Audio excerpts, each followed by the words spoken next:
everyone. Welcome to this year's holiday gathering for survivors. My name is Sandra Bender. I'm the Community Engagement and Education Program Coordinator here at the National Center for Truth and Reconciliation. We have a number of guests with us today, including Elder Robert Greene, Lynda Brown, Shanley Spence, Heidi Metcalf, and we are awaiting Howie Miller as well. So to get us started today, we're going to start by watching together a video featuring Rowan and Quinn Pickering and fiddler J.J. Lavallee to show us how to do some Métis style jigging. If you are at home and comfortable in your living room, feel free to get up and dance along if you're able and want to, and that'll get us off into a nice festive spirit. So let's get that up here.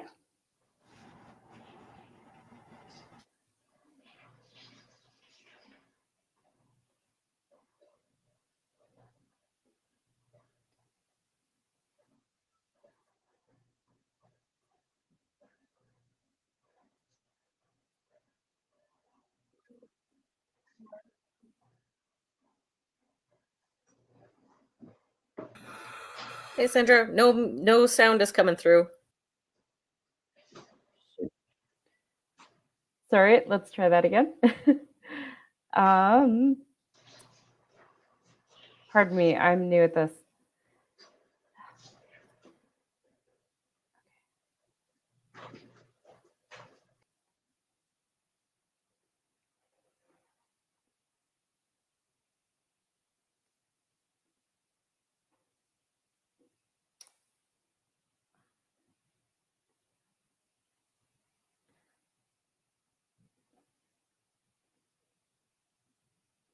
Okay, let's try that again. Sorry about this. Today we're going to be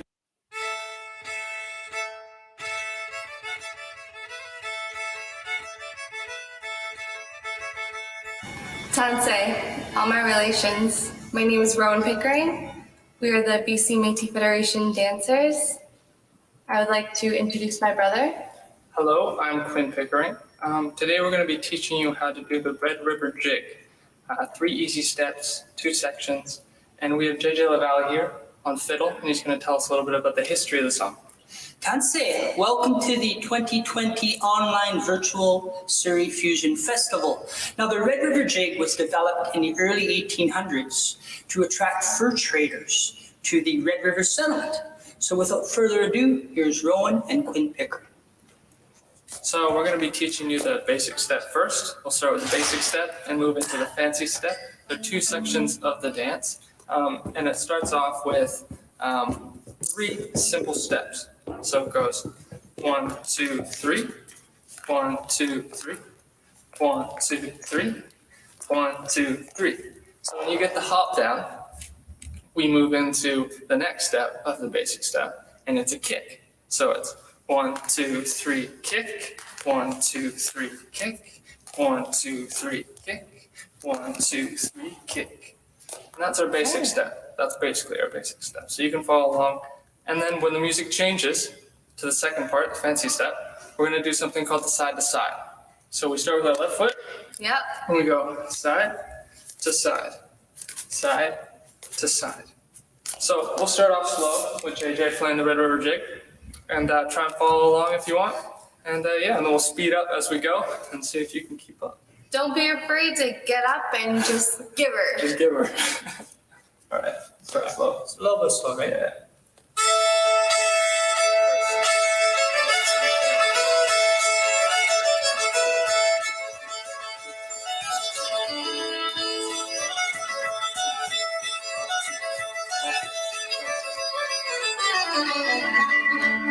This is our fancy step.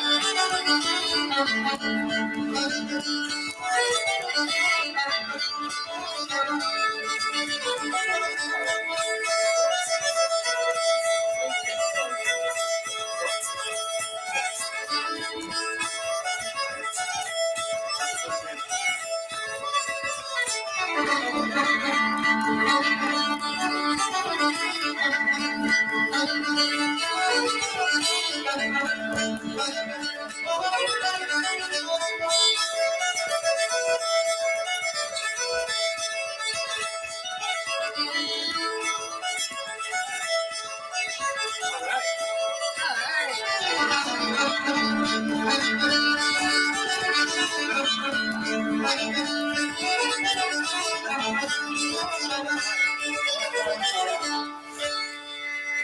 right, now we're gonna show you how we do it in our kitchen. We're gonna speed it up a little bit, show you some other fancy steps, and keep up if you like. Yeah, let's go. Métis speed. Métis speed. Let's go. Métis speed. 1, 2, 3.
I hope you had fun at home. Thank you. Thank you. You. Thank you. Tansei.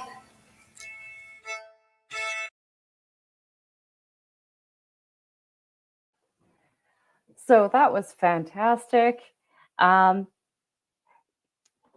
Yes, so next we're going to go to, I'm going to let them introduce themselves in their own languages. We're going to go to Lynda and Heidi, who are going to talk a little bit about Inuit throat singing and the traditions around it, and then share some of it with us. So welcome to the two of you. Go right ahead. The stage.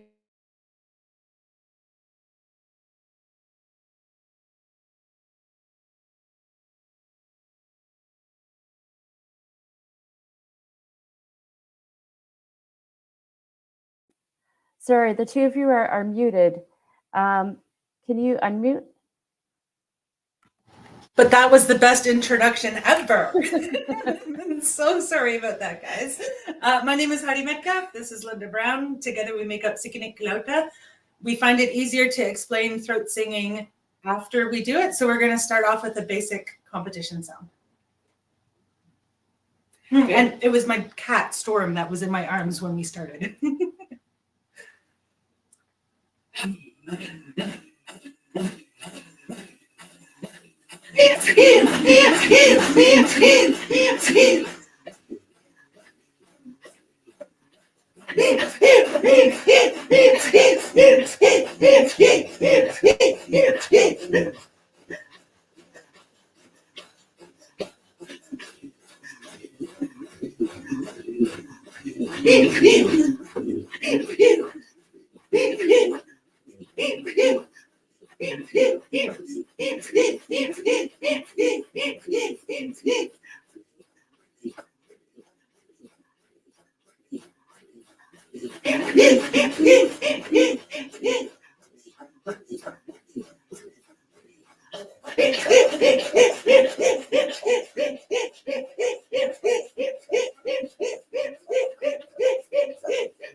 Oh,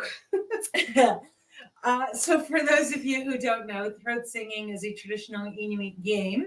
There's a leader and a follower, and the leader sets the rhythm, the pace, and the sound. The follower follows half a second later, and the whole point of the game is to make your partner laugh. Lynda and I have our own rules specific to us as throat singers, and that is whoever laughs first has to do the talking. So now you know who won that game. Lynda did. And Barely. Barely. other rules that we have for ourselves is, no garlic or peppers or fish or onions before a show, just out of respect for the other person. We have 3 different types of throat songs. We have competition songs, which is, you heard a sample of that. We have lullabies, and we have imitation songs. So the next one is the imitation of the wind. Let's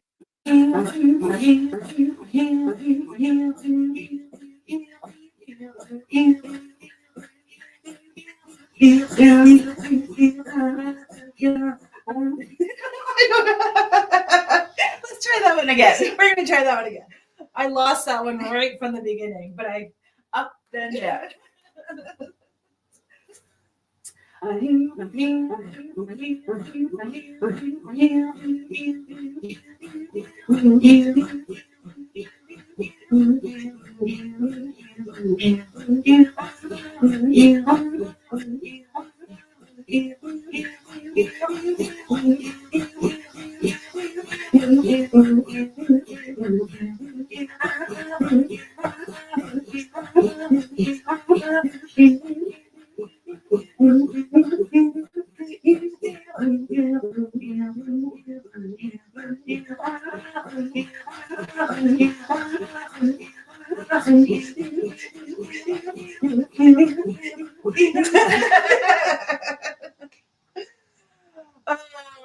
I lost that one again. I know Heidi's kryptonite. Go faster.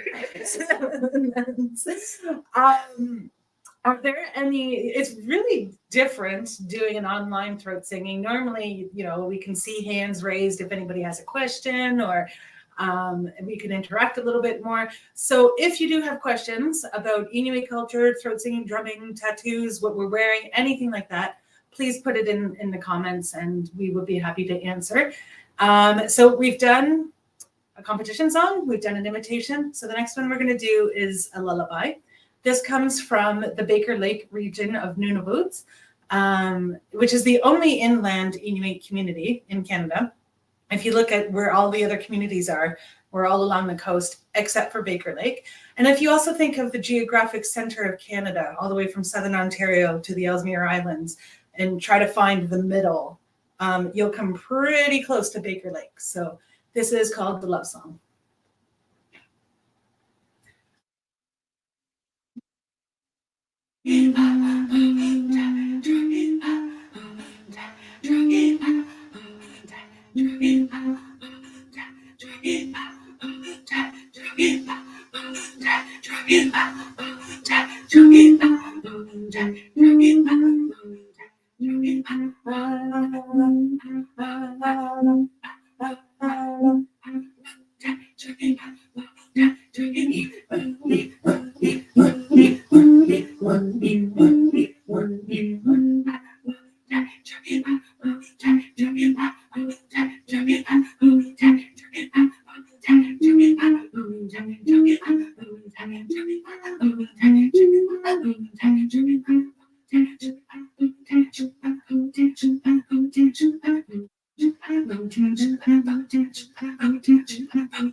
I started laughing on that one because we were going at the same time. So, like I said, you'll hear a lot of talking from me. To be fair, Lynda has been throat singing, I think we figured out 8 years longer than I have. So she often wins. But I will catch up someday. I will. And it's a friendly competition every time, no matter how long. We've been performing together for 16 years because I started teaching her when I was pregnant with my youngest. And every single time it's different because it just, we can do the same song, but it's different every time. And friendly competition, partly so someone has to do all the talking. And I used to have to do it all at the beginning. So this is why I like to win. I'm going to quickly check the comments on this phone. Oh, look at that. No questions yet. That's okay. So to give you an idea of what we're doing, I would like everybody to just try it. I teach this all the time to various audiences. I do it so people have an understanding of what Inuit throat singers are doing and the muscles they're using all over as we do this. And just know, like, throat singing, as you already know, I'm sure, throat singing was almost lost due to colonization and various practices and policies. It's being reclaimed now, and there's so many throat singers across Canada, which is so wonderful. And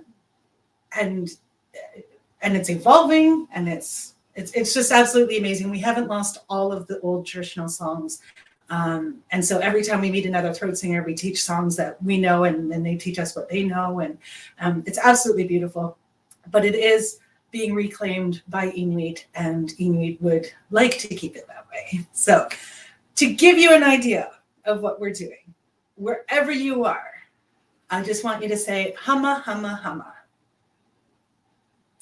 And now I want you to say humma, humma, humma, but use your monster voice. Humma, humma, humma, humma, humma. And that's what we're doing. I mean, of course, we throw in different sounds. We go higher, we go lower, we go faster, we go slower.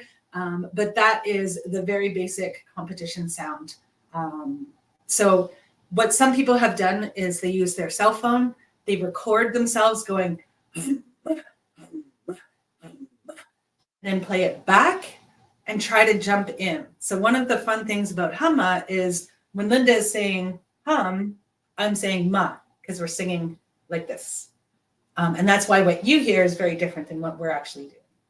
So once you get good at humma, you could add in new sounds like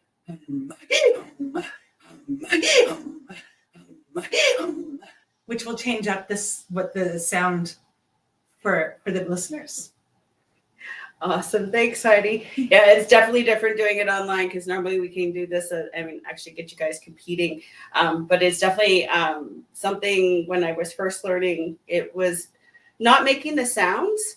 It was actually learning the timing, and that the sounds are just one part of it. We make them up. My sister and I had one that sounded like cats, like meow. We make some up with names. So the sounds are not the most important part, although learning when to breathe is also very important. I see Heidi has grabbed her drums, so we're actually going to roll into a drum song. So drumming traditionally in a lot of Northern Inuit communities was done by the men for celebrations, for mourning, for settling disputes. In some communities, there will be some women drummers. My uncle told me the community I'm from, which is or women would drum once a year, and their husbands would sing songs of praise. A lot of songs are made up for the person, and most of the songs that I learned to sing are children's songs. So the first song that I'm going to sing is the song called Imuta, and it's the joys of raising children. I'll get a little closer to the microphone just.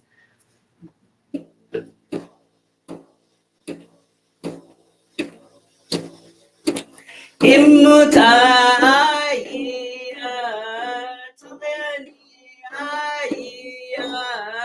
I buy boo-boo, kaki buy boo-boo.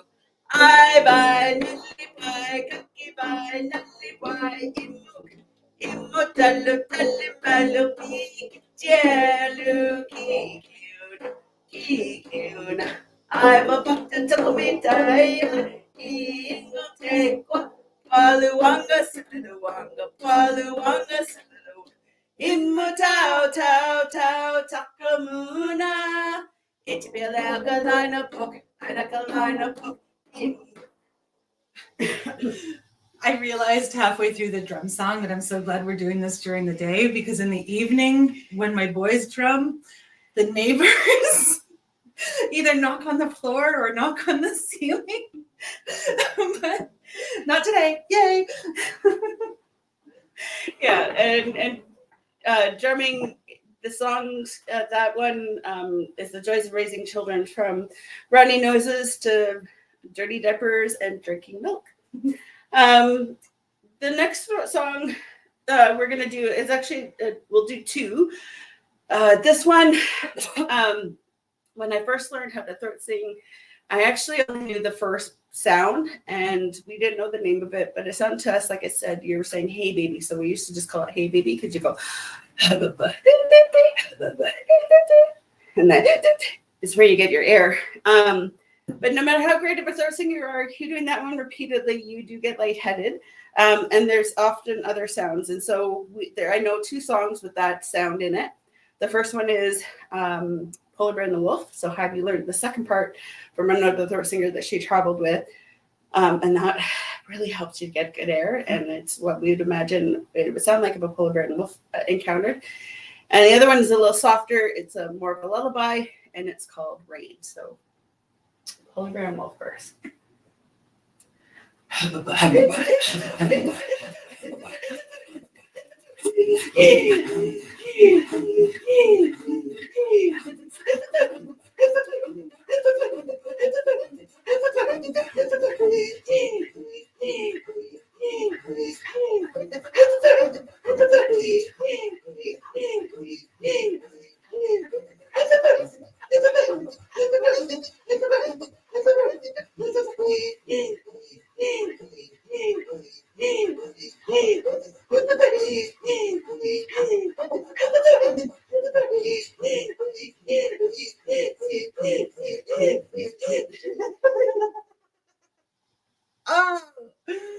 I don't know if you can see that on camera, but for that one, I kept my eyes closed so I can concentrate more, and it still didn't work. Lynda still beat me. But she went longer than she normally does, so it did help a little.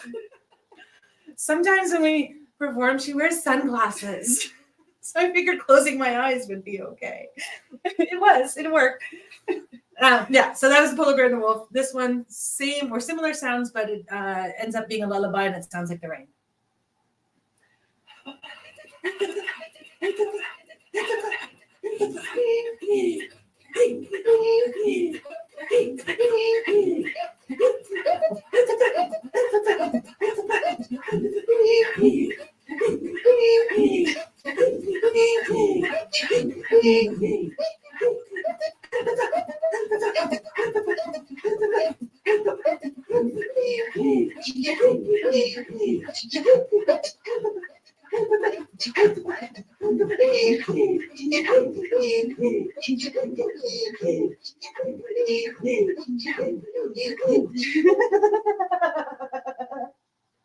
Oh, Mo, that's also longer than she normally does with the rain. So closing her eyes does help with that. Apparently, I need to close my eyes when we do this.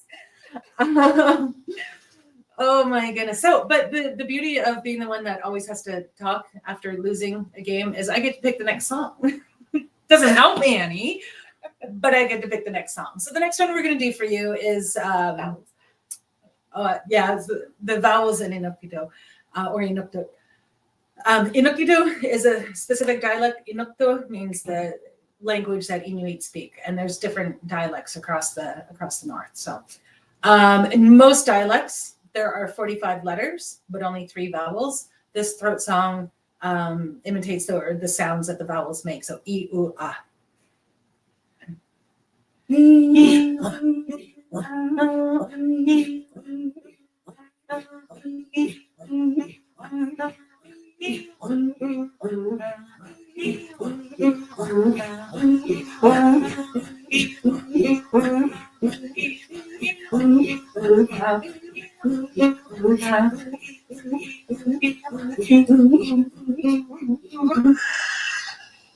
Okay, we're gonna do that one again. That one it's because I need to burp.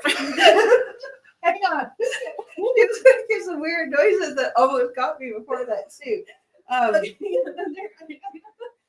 that's the thing with throat singing. So the number one question I think we're ever asked about throat singing is, does it hurt? And I would say yes. At first, it definitely does.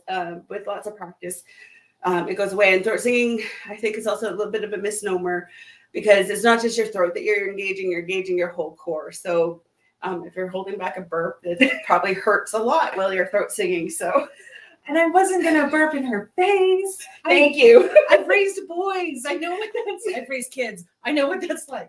Okay, so here's you without a burp. Unfair. She's starting off laughing. This is That's an easy win for you. yeah.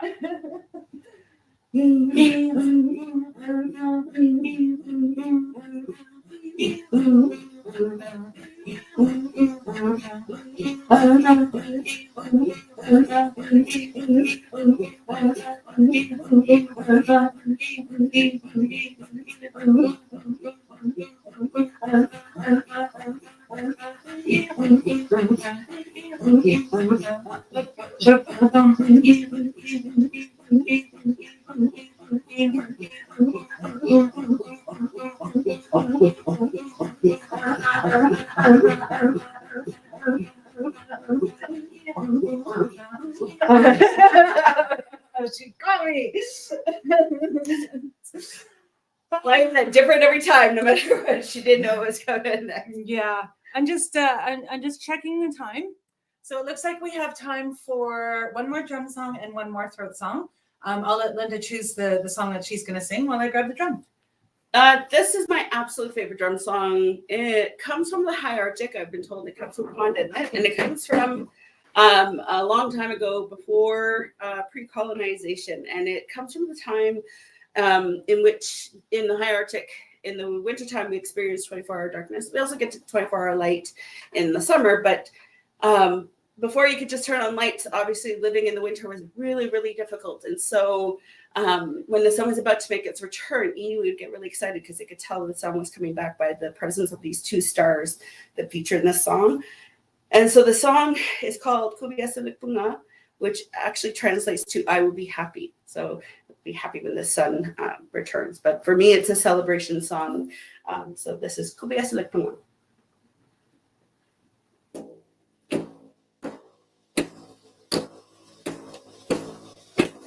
Amatilo osole senela evo olok solita ay ay ay ay ay ay ay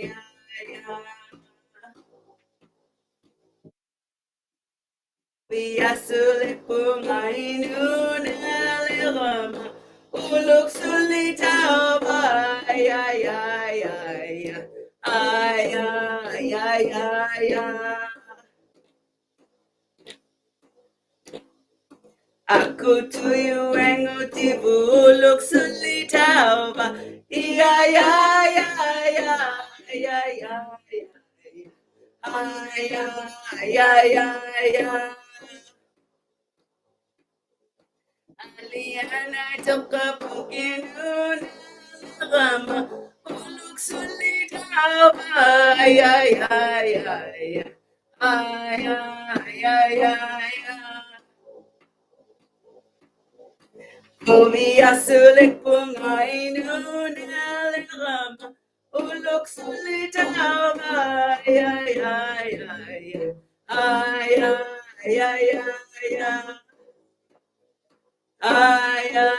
ay ay ay. Thank you. That's awesome.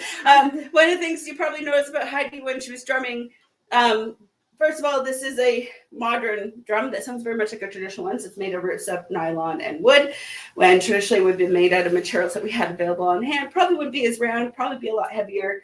The humidity here in Ontario makes it really difficult to keep a traditional drum, but the sounds very much like what it would sound like. And Heidi wasn't hitting in the middle of the drum like you do with most drums. She was hitting on the sides. And my uncle says that's very much like your heartbeat. You have two distinct sounds with your heart, boom, boom, boom. Same with the drum, two sides to the drum. And so obviously when you're nice and calm, your drum is slow, your heartbeat's slow. And when you get excited, your drum beat goes faster, your heartbeat goes faster. So that's a little about drumming that I've learned over the years. Excellent. Yes, sir. So we're going to finish off with one more throat song. But before we do that, I just wanted to say that Lynda and I have been very fortunate in our lives to encounter so many elders and knowledge keepers and survivors of residential school who have taken us under their wing and taught us and had patience with us. including our parents and aunts and uncles, and but also elders, knowledge keepers, friends in and around different communities, but especially Ottawa. So we're very grateful, and because of that, that's we're like, yeah, we'll come join you for this wonderful celebration. So with that, Kubiasa Gitsi, Kubiasa Bimni, Merry Christmas. We're going to finish off with our favorite throat song, which is Poor Little Puppy or Kimihawapik. And there's a little story behind this one. It's what reason why it's my favorite, also because it's got enough variation to make it a little fun. But this comes from Northern Quebec, and Northern Quebec or Nunavik is an area where I feel like throat singing stayed really, really strong, even when it was banned. And so this comes from a long time ago, and a little girl made this song up. And she made it for her puppy, and her puppy was the run to the litter. And runs typically don't make it onto the dog sled team because they're too weak. But she really wanted her puppy to be the leader of her dog sled team, so she sang this throat song to it every day. And sorry, I got a notification on my computer that I might be missing a meeting. Oh, look at that. Yep. Kubiasa Gitsi, Kubiasa Bumi. Here's Poor Little Puppy.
She had to win one sometime.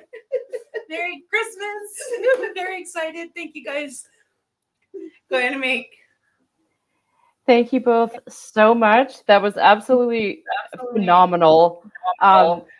Thank you for sharing your gifts. Thank you for sharing your teachings with us. I don't want to keep you from your meeting, but that was absolutely so special to hear. Incredibly beautiful. Thank you for all of that. So, Thank you for having us. Yes. Absolutely. So next, we're going to turn to Elder Robert Greene, who is a knowledge keeper, a trauma counselor, and I'm going to ask Elder Robert if you would be able to talk to us today about why it's important to take care of our mental health, especially at this holiday time of the year. What can we do to look after ourselves, especially if the holidays are difficult? Well, good afternoon, Sandra, and I'd like to thank you for this invite. I'm very honored to be part of this holiday gathering of all the survivors. And bonjour, les jours avant de Jnikaz, Mons, Dotem, Nishamate, Meji Agagis Talas, Owen. As a post study, we want to be Kagi Gituan, what's a visit to the man, Manin Rene, Ansnabe, Wanchi, Jebis, no more of me, Jebis, with the soy, as you can start with Anish, Ibo kayo na yun sa mga mga kinamati ng may dahil kinamay daw ang sinabi sa iwan nasabi niya dahil siya kinama ko ang wala kinamati ng may Also, hello and good afternoon. I'll just introduce myself in my language of who I am. I'm Nijo Gabo, which means two standing man, and I'm from the Moose clan, and I'm part of the Medewan Society. And before we can understand of what's happening to us at this time, especially around Christmas time and thereafter, we need to go back to the roots of these many problems that have affected us throughout the years. And myself, I'm a residential school survivor, and my parents, both of my parents, went to residential school. My grandparents on my mother's side went to residential school. My grandmother on my father's side went to residential school, but not my grandfather, because by the time he tried to go into the school, the school was already full. So he didn't go to school. And I always remembered him that he could barely speak English, but he spoke to us in Anishinaabe. And we need to understand several things about our past, what's happened to us. And there's two words that I came across that explained to me that made me understand of what has happened to Anishinaabe people, the indigenous peoples of Canada. And there was a term that I came across that was written in the paper by a man by the name of Robert B. Porter from the Seneca Nation and from the United States. There's two communities there that belong to the Seneca Nation. One is in Ontario, Canada, and the other one is in the United States called Cattaraugus Reservation. And he was a lawyer. He was also a judge in that community, and he wrote this very excellent paper called Pathways to Indigenization. And in there, he said that the indigenous peoples, our peoples, were subjected to what he termed social engineering. And I came to understand those two words to mean that the indigenous peoples were changed fundamentally, our hearts, our minds, our bodies, and our spirit through this federal legislation called the Indian Act. And through that, the residential schools were designed and created to provide the process of termination, of extinction.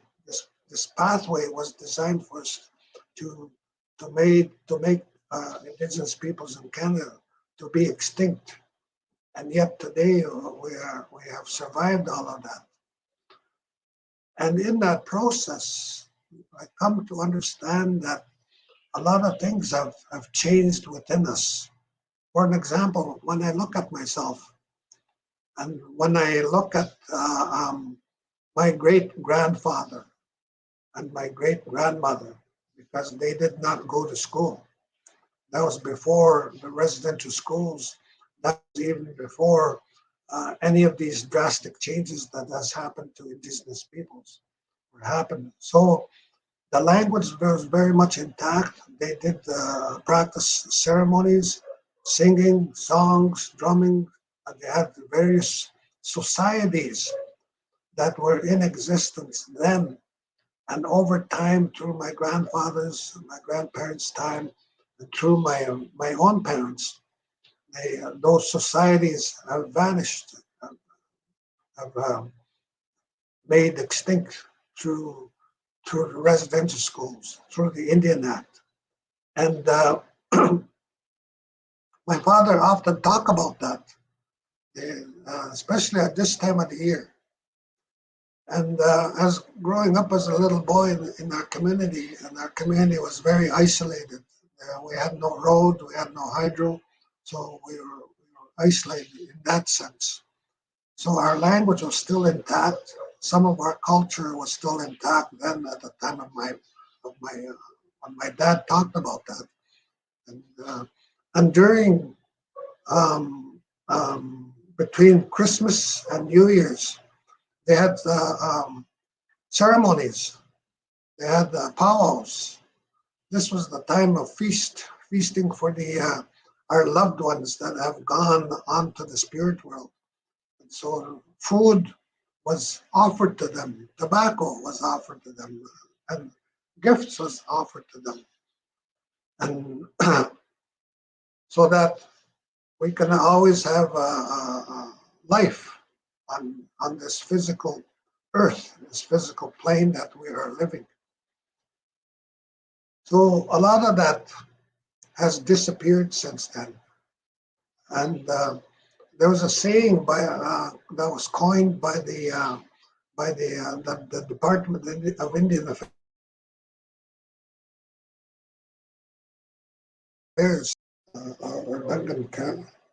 the Indian Affairs minister, and he said that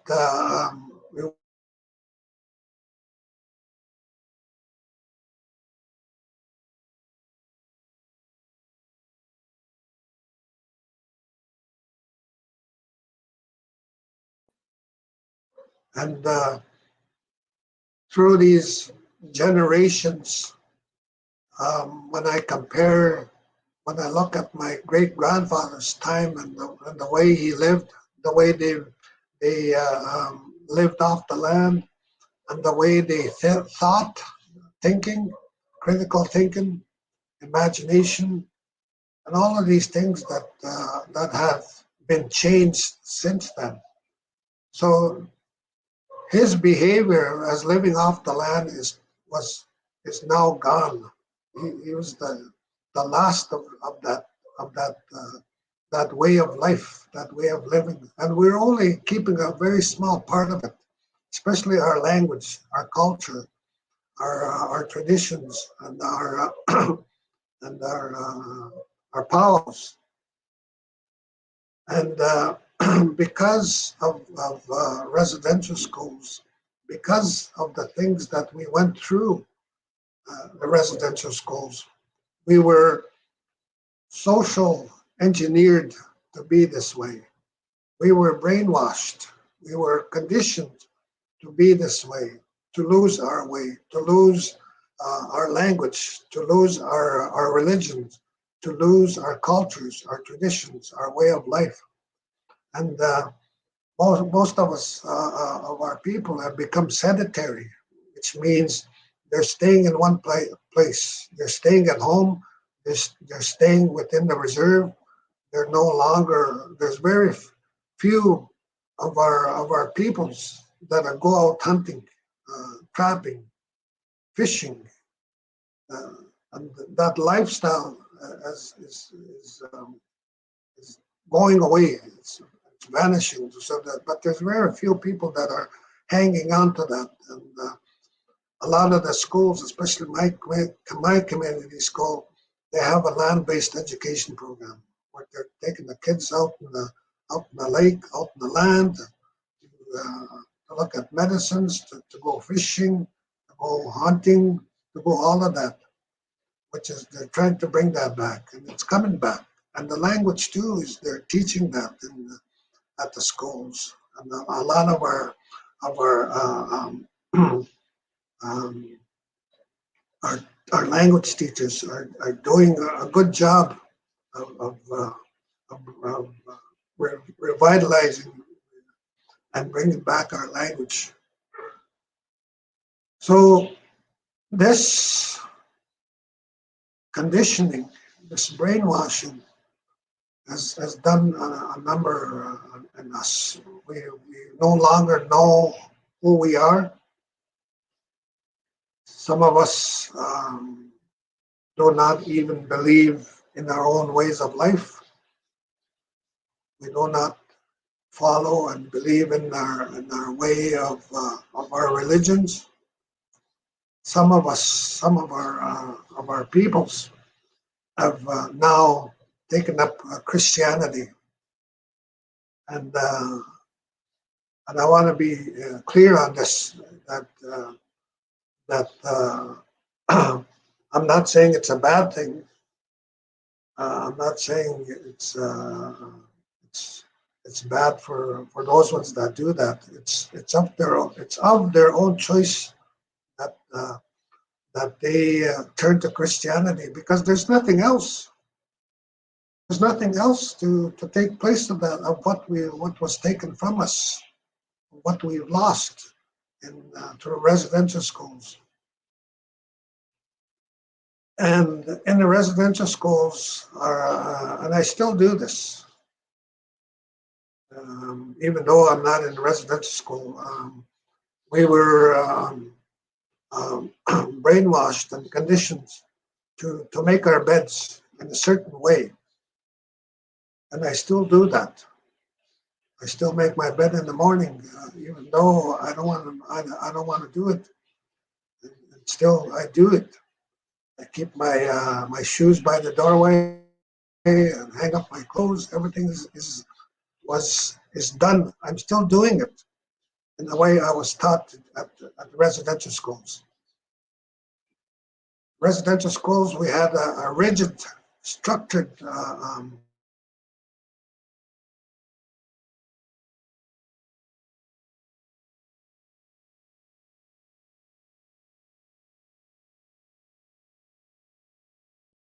when to brush your teeth, all that hygiene that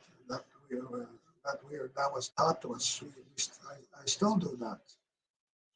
And when to eat, when to have breakfast, when to have lunch, when to have supper, all of that was structured very rigidly. There was hardly any room there for to be flexible. And one of the things that, as residential school survivors, is that we don't like surprises.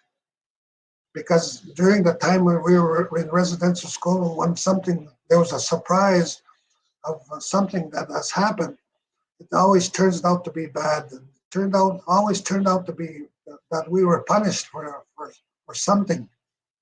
That's why I still don't like that. I still regret having been surprised by something, because it always turns out bad for us. We're always being punished. That was a surprise. That was a conditioning.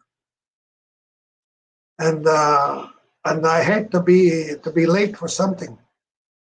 I always go to work to be there ahead of time. It always makes me feel comfortable to be there ahead of time.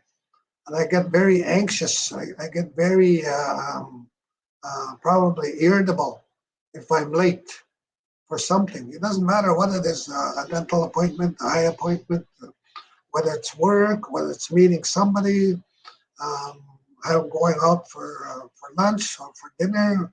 If I'm late, I get into a panic mode. I start panicking, and I get these panic attacks when I'm late for something, and that's because of residential schools. And if we were late for something in school, we would get punished. We would get punished for that. So we always have to be in a place ahead of time, and that always made us feel comfortable.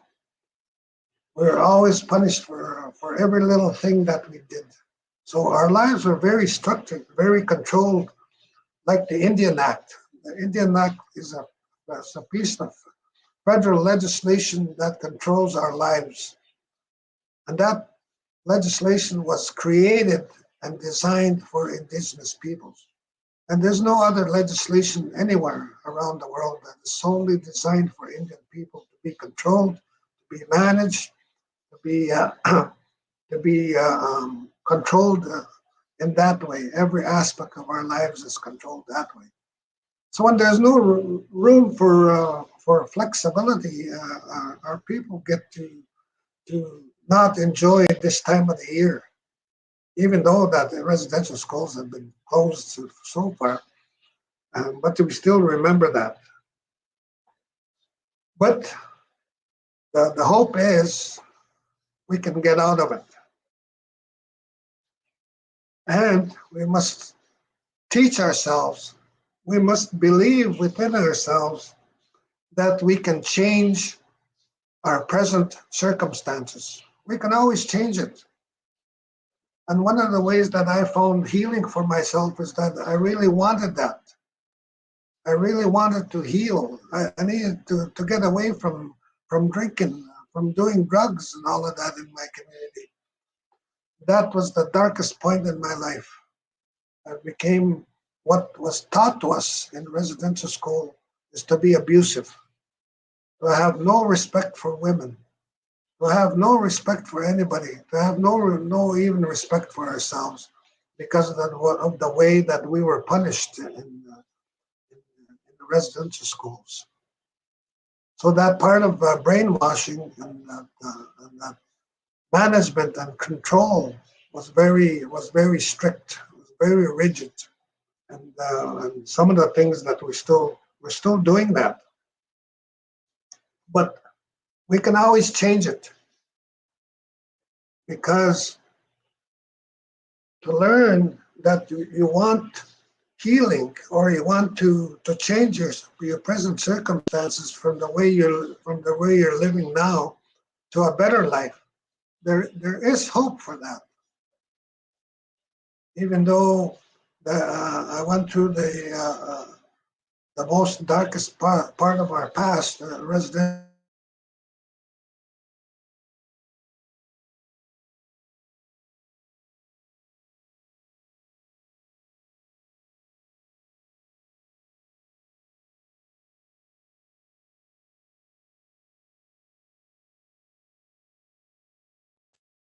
And a much better way of living than I do now, than I did what I went through when I was abusing alcohol and drugs. And I changed it. I changed my life. And there was these two individuals that came into my life that helped me, these traditional counselors and therapists. And before that, before I found them, I went to a number of psychiatrists because I needed to do something about my abusive behaviors, my self-destructive behaviors of alcohol and drugs. So I turned to the psychiatrists. I was telling the psychiatrist about the problems that I was going through, and they said, "Here, I'll give you a prescription. You can get medication for that." And I said, "No, that's not what I want. I want help. I need help very bad. That I'm willing to do anything to make myself better." That's what I told him. So I didn't bother taking them. So I went to a psychologist, and these are all white people I'm talking about. And same thing, that psychologist didn't know how to help me. He didn't even understand what I was talking about, of the residential schools and the abuses that went there. They're not trained for that. Then again, I went back to another psychiatrist to try it again. Same thing. medication. I said, no. So again, I went to a different psychologist. Same thing again. I couldn't understand and didn't even know what I was talking about. That all of these doctors I'm talking about, these well-trained, educated doctors, did not even understand exactly how to help me, or what to do with to help me. It wasn't until these two individuals came into my life. These were indigenous Anishinaabe traditional counselors and therapists. They're the ones that helped me. They're the ones that understood exactly what I was going through. And they helped me. They helped me come out of that darkness that I was in. They came out because what has happened to us, what has happened to me, happened at a really deep level, the deepest level that a person can go through, and that's the spirit level. Those white professionals, psychiatrists and psychologists, do not even go that deep. They do not even attempt to go that far down, and that's the problem. And my dad always said that it's only the Anishinaabe can heal another Anishinaabe. These, as good intentions of these white professionals are, they could never understand anything about us because we're different. We're different in the way of our heart, our mind, our body, and our spirit. So we need to understand that. We need to understand our past. But there is hope. And if you wish it, if you want it that bad, you can get healing, just like what I did. And one of the things to go to remind yourself when you're going through these difficult times, especially at this time of the year, is that to educate yourself, to teach yourself, to try and think positive. I know it's hard because I went through that. I had a hard time trying to have thinking positive. But once you get rid of go past through and walk through that past of the abuses, once you've gone through that, you come into a different area of your life, of your mind, of your heart, your body, and your spirit, that good things start to happen. And one of them is positive thoughts. Because positive thoughts, a good thinking, creates healing. Positive thoughts reduces stress. And there are many, many health benefits to positive thinking. It even lowers rates of depression and levels of distress and pain, and provides greater resistance to illness and sickness. And we have a better psychological and physical well-being just by having a good positive thinking, just thinking positive about yourself. And it's hard. And I know it's hard because I went through that. So I'm sharing with you what I went through so that I'm hoping that you will get something out of it. Yes, positive thinking can change your life. Absolutely, it did mine. And it helps you live longer and reduces loneliness. And one of the things I've always shared with people is that you can be lonely in a room full of people. It's in a state of mind. Loneliness is a state of mind. But you can move from loneliness to solitude. Solitude is different from loneliness. And you can step forward to that. You can be alone all by yourself and still feel comfortable and still enjoy your being with yourself. And that's the thing that we need to understand, that we're very uncomfortable with ourselves, with the way we think, the way we behave, because we've been conditioned to behave like that. We've been conditioned, we've been brainwashed to be that way.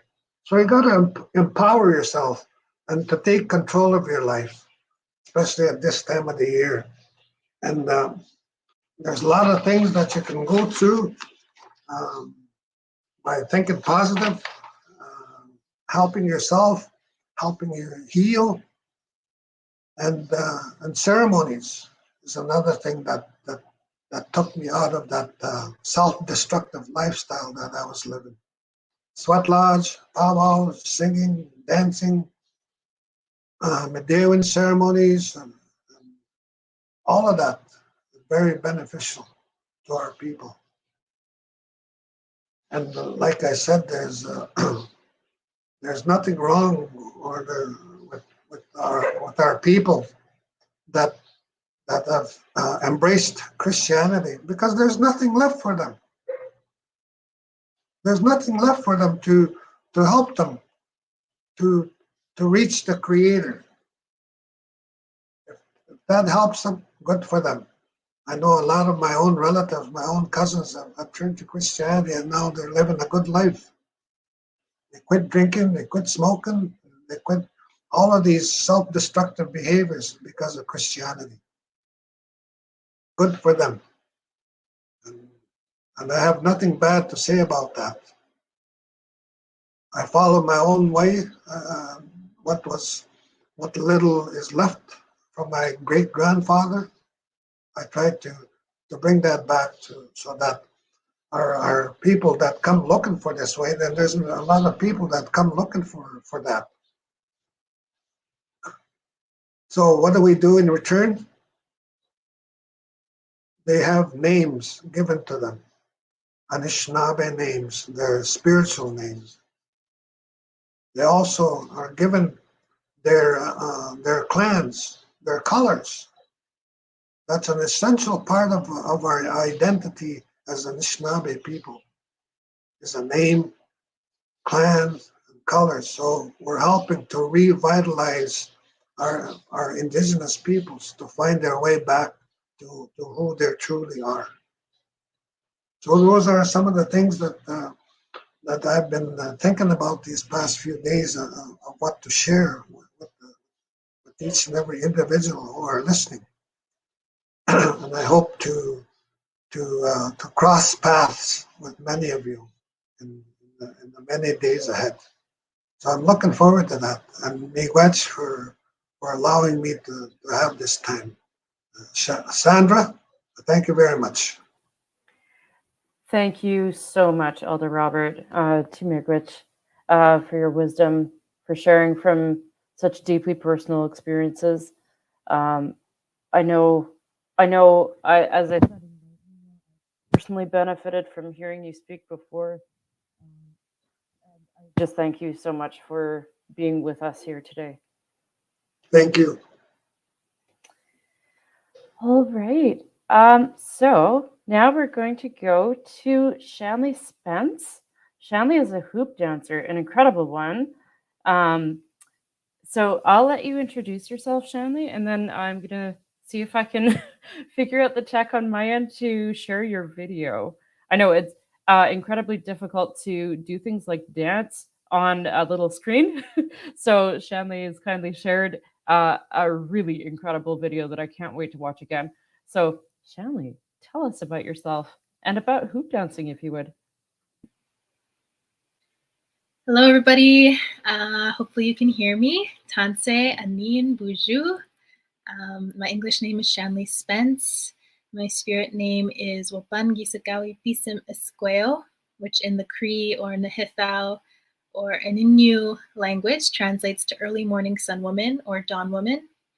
And I am Cree or Nahithao from my mother's side of the family, from our community known as Matthias Colum Cree Nation, or Pakirawagan, as it's all well known for. And I'm also Ojibwe or Anishinaabe from my father's side, from their community known as Lake St. Martin First Nation, both communities here in Manitoba and Treaty 1 territory. And I'm really honored and really grateful to be here today. I was just thinking, oh, wow, we got our wisdom from our elder, we got some jigging, we had some throat singing. So I'm excited to bring some hoop dancing into the mix here today. And to start off the presentation, just explaining a little bit about myself, a little bit about storytelling of the hoop dance itself and what it can bring to all of us during this holiday season, during this solstice season. So thank you so much for tuning in today. Let's just all, wherever you are at, I don't know where people are watching this from, but if you just want to stand and stretch, I always like to integrate some movement into the sessions just to really integrate and absorb everything that we've been watching and hearing today on the live stream, and really becoming present in our body, in our mind, in our spirit through what we're experiencing during this time. Movement, connecting to our breath, it's so important as we heal, as we move forward in this journey of self-empowerment, self-reclamation, as the elder was speaking about. So get our bodies moving, get our breath moving. If you want to place your hands on your heart, you can take a deep breath with me. Nice deep into the belly, and then exhale. You can let go of anything holding us back, anything that's weighing heavy on our shoulders. We'll just do that a couple more times. Inhaling, coming into this present moment here all together that we are experiencing, and exhale, letting go of anything that we don't want to bring forward into the new year. And one more time, inhaling your deepest breath yet, connecting to that eighth fire, connecting to that element of your breath, and exhale, arriving here all together. And I always like to preface these presentations with honoring your body, honoring yourself. So if you want to stay standing, if you want to dance along with me when the beat is going very soon, honoring what you need for your body's needs. Or if you want to stay comforted and seated, that's perfectly fine as well. So again, my name is Shanley Spence. I am bringing forward the hoop dance. A little bit about this dance that you're going to see very soon is that it is shaped in this circle form. So the hoop dance brings to our people this teaching of that medicine wheel, that journey in the circle of life. Starting off when we're born, teenager, adulthood, elderhood, and it says that we continue on into that spirit world and that we are those circular infinite beings. And on every one of my hoops, I try to make sure to have the 4 directions here to honor our body, our physical experience, our mind, our mental health, making sure that we're keeping that balanced and healthy, our emotional health, what we're feeling, making sure to express ourselves, making sure to allow those feelings to flow in whatever form or way that is, whether that be through dance or singing or spending time with family or community, tending to those fires of our emotional inner self. And then the last direction, moving on to the spiritual side to life, connecting to perhaps your own inner spirit or that greater spirit out there, whether it's God, creator, source, the universe. We have so many names and so many ways that we can interpret that spiritual side to life for ourselves. So keeping in mind of those 4 directions, those 4 elements, integrating them into our lives so that we can reach Mitho Pimatisawin, which in the Cree language translates to the good life, which is what we're all trying to reach. And this dance, I was told, as a little disclaimer, the information I'm sharing with you today is a mixture of what has been passed down to me generationally through oral history from the hoop dancers that I have learned from over the years, as well as my own personal experience and own personal interpretations. I know that this hoop dance has many different meanings, many different origin stories, depending on which nation or community that you come from, all across Turtle Island. And what I was told was that it's a dance rooted in ceremony. It's a dance rooted in healing and in storytelling. So a long time ago, when we lived off the land, we had individuals in the community who had that ability to bring those good feelings, those intentions, those prayers, that healing to whoever may have needed it. If there was an individual who perhaps needed a vision in order to move forward, or if they were sick or stuck or didn't know what to do next in their life, they would come to this dancer. Or even if the community was suffering as a whole, they would come to this hoop dancer with a gift, perhaps some tobacco or some other type of sacred medicine, something to trade. And they would ask this dancer for this ceremony to be done. And it was up to the hoop dancer to accept that gift or not, if they were able to have the capacity to hold what the ask was given for. And if they accepted, they would go on a journey and search for red willow. And that's what they would make those hoops out of, is that natural material of red willow. It's a long, bendy branch that grows in swampy areas. And once they had all their hoops constructed, they would come on back to the community and they would look for a drummer, maybe a hand drummer or one of the large group drums. And then they would do the same thing. They would ask, they would give a trade, ask for that ceremony song to be sung. And once all of it came together, the dancer would start moving through their hoops, start connecting to the energy of Mother Earth. They would get into the zone of prayer, of bringing forward those positive intentions and bringing forward that healing that group or that individual or that community may have needed at the time. And I hold that healing teaching very close to my heart with this dance. It's brought me through my own healing journey and connection to my Indigenous identity. It's brought a lot of intergenerational healing to myself, to my family, to the lineage, to communities all across Turtle Island that I've been able to share this dance with. And it's brought a lot of that self-empowerment, that healing in this journey of life. And it's a storytelling dance as well, like I said, which means that, yes, I am telling my own personal story through the dance that you're about to see.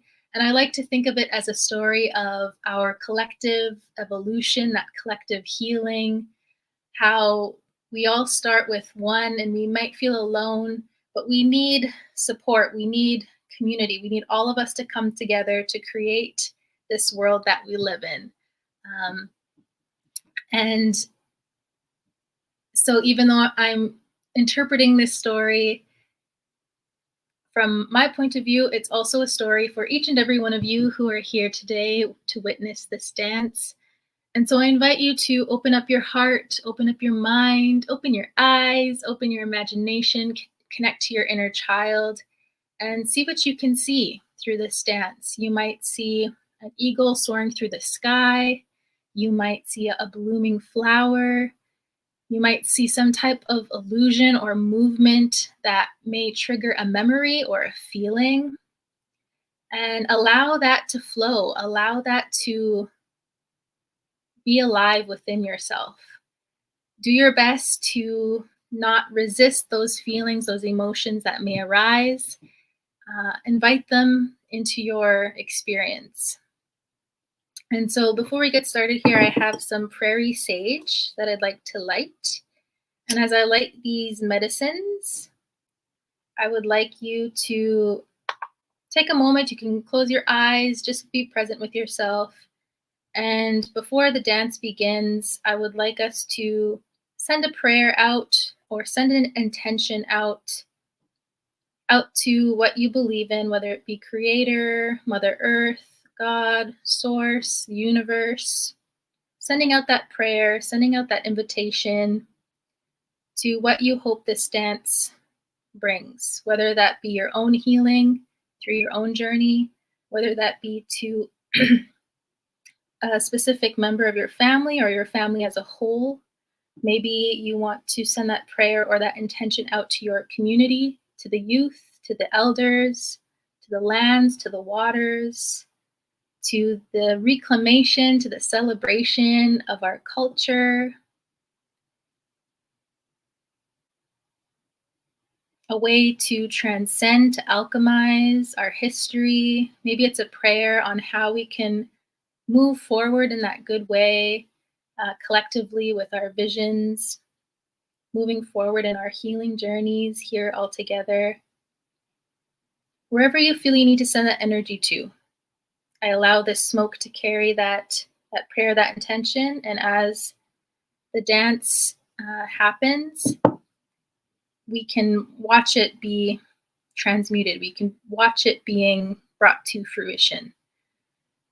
So with that being said, I also want to let everyone know here, if you have any questions, any comments, any concerns, anything you wish to share, please drop them in the comments and I'll be here online to answer that, to hold space, to hear you, even if it's a sharing that something is coming up for you. It's powerful when we are able to acknowledge and to hear and see each other through our experience. So I hope you enjoy this dance. I don't have space in my home to dance, so I sent a pre-recorded video that is from the summertime. So it will bring us warmth during this darkest, coldest season of the year. And I hope you enjoy it. We'll see if our technology works for us.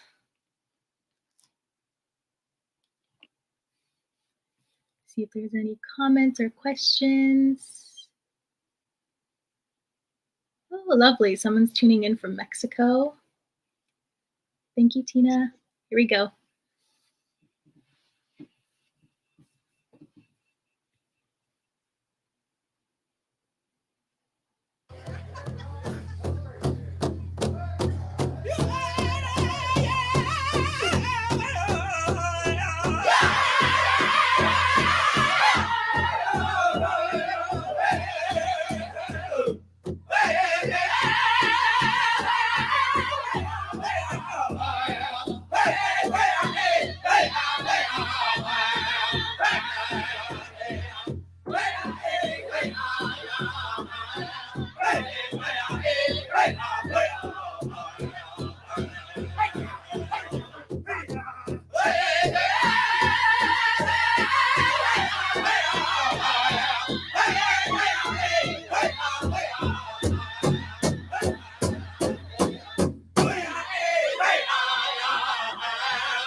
Thanks, Shanley. That's incredible.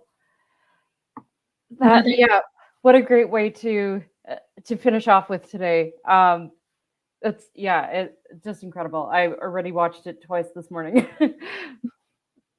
Yes, another big thank you, another big kinanaskamet now out to you and to all who's watching, and well wishes to you and everyone and all of your families during this holiday season. And I hope that this hoop dance brought some good feelings for you and that you enjoyed the dance. So thank you for having me here today.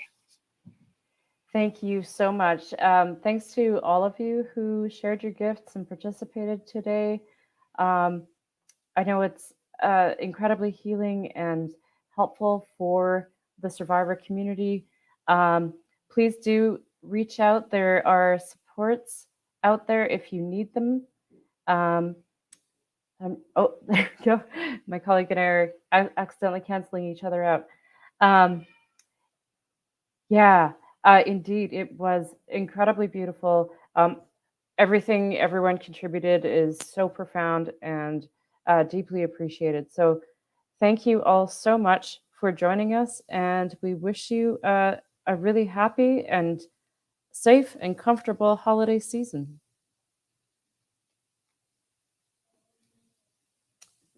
Bye, everyone.